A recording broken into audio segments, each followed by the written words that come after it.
Welcome back to the channel. Thanks for joining here at Unapologetically Progressive. Once again, I am back with another video, and this time we're talking about the shooting that took place in North Carolina back on September 27th. Now, this shooting took place at the American Fish Company in Southport, North Carolina, killing 3, wounding 8. Luckily, those 8 have been released from the hospital, and it looks like they're going to make a decent recovery. Now, we don't really have a motive. We don't really know exactly why this happened. But we can talk about what happened that led to the event, right? The shooter floated up to this dockside restaurant bar and opened fire from his boat, then sped off down the intercoastal waterway, trying to make his way back to apparently where he was from, Oak Island. And that's where he was headed. But authorities, as he was packing up his boat, pulling it up off the boat ramp, they were able to apprehend him, and no bond has been set.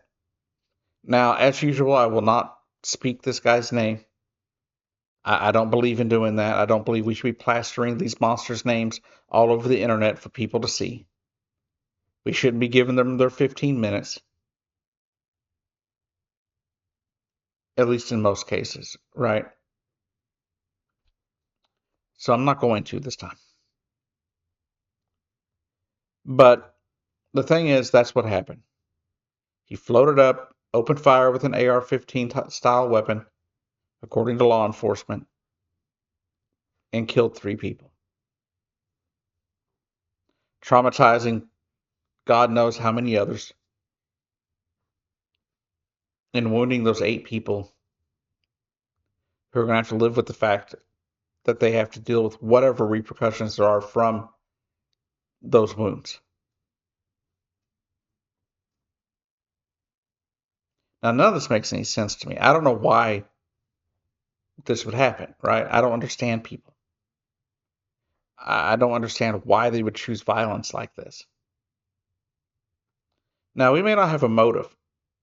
It may be a long time till we get a motive in this case, because it's already been a week and we still don't have a motive, right? The police haven't come out with one anyway. Hopefully the police are able to find some reason for why this happened. But we can talk about the shooter, right? We can talk about the things in his life that, at least made him him. Now, the shooter was a retired Marine, served in Iraq, just like the shooter in Michigan. And the only difference is this guy was injured in the line of duty. This guy was shot in the head, I believe the hip, and I believe the leg. I know it was at least 3 times that he was shot. And he blamed the U.S. government for that, because apparently it was a situation of friendly fire, and he blamed the U.S. government, and he wanted to file lawsuits against the U.S. government and things like that.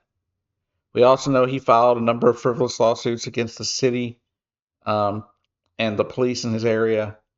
All the lawsuits that he filed were thrown out for having, for being baseless, most of them. From at least that's what I have read, anyways, right? But so he had PTSD. And if I see one more person on the internet telling me that PTSD is the reason he did this, I'm going to scream. Because we don't know, for one. And 2, people with PTSD exist all over this world. Some are in the military, some weren't.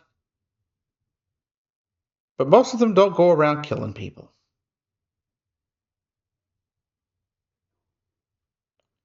They don't go around killing innocent people. So don't give me that as an excuse for why he did this. You always have a choice. Authorities are saying that this attack was highly premeditated, so he had planned to do it for a long time. So it wasn't a spur of the moment thing. It wasn't some, temporary insanity. He had been planning to do this. But he had been, I believe, awarded the Purple Heart for his injuries and things like that. Like he was pretty, a pretty well decorated military veteran. And for his service back in 2012, he got to be the special date for Kelly Pickler at the CMT Awards because CMT was doing a thing where certain veterans were invited to be the guest date for certain celebrities, and that's what they did. They were showing support for our troops, as we should, right? Kelly Pickler has, as long as I have known the name and known of her, has been a supporter of our military. Whether I agree with her politics or not, I mean I wouldn't know, but I do know that she is supportive of our military, and I think that's great. But back in 2019, he filed a frivolous lawsuit against her, claiming that at this event at the CMT Awards, which he kept referring to as the CMAs in his lawsuit, that she tried to poison his whiskey. And the only reason he survived, according to him, well, and this is based on the filings, was that he didn't drink the whiskey. Well, first off, if someone's going to poison your whiskey, one, you're probably not going to see them do it. And the only way you're going to know it was poisoned is if you drink it.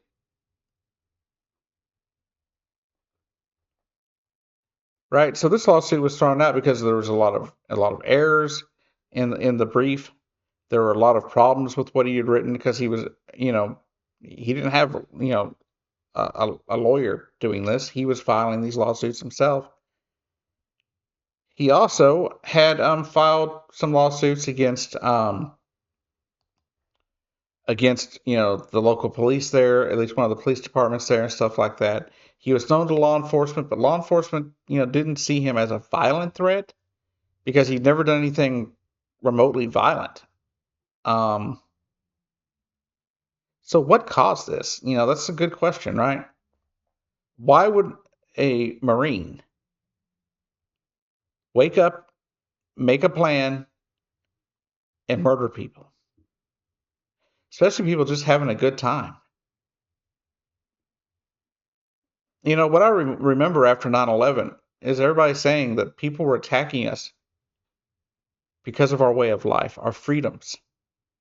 The fact that we can go out and have a good time and go out and have alcohol and food and fun when other religions aren't allowed to do that, right? That we're out able to live our lives free from being attacked. But since then, it seems that the attacks are coming from people who have fought for this country a lot of times. Those that have supposedly fought for that freedom.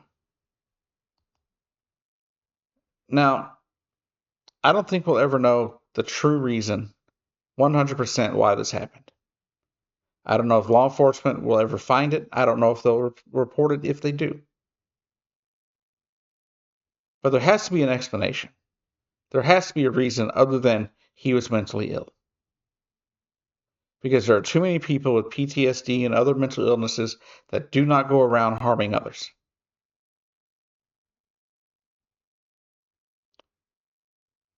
To those affected, I am sorry. I know nothing I can say can change what you're going through or make nothing I can say can make anything better right now. All I can say is I'm sorry that this happened. But unfortunately, this is the America we currently live in. I'm not going to sit here and say ban the Second Amendment, get rid of all firearms. But can we do something? Is there just anything we could do at all to stop these shootings from happening? Could we at least try? Because we've done nothing. As I've said so many times on this channel, we've done nothing better than any other country in the world. And we keep having the same events happen. As I've been told over and over again throughout my lifetime, doing the same thing over and over again and expecting a different result is the definition of insanity. And that's all we do. Every single time one of these happen, what do? We forget it and we move on as if it wasn't a thing. And then we're in utter shock and terror when it happens again and again and again and again and again. Anyhow, I'll see you down the road and good luck.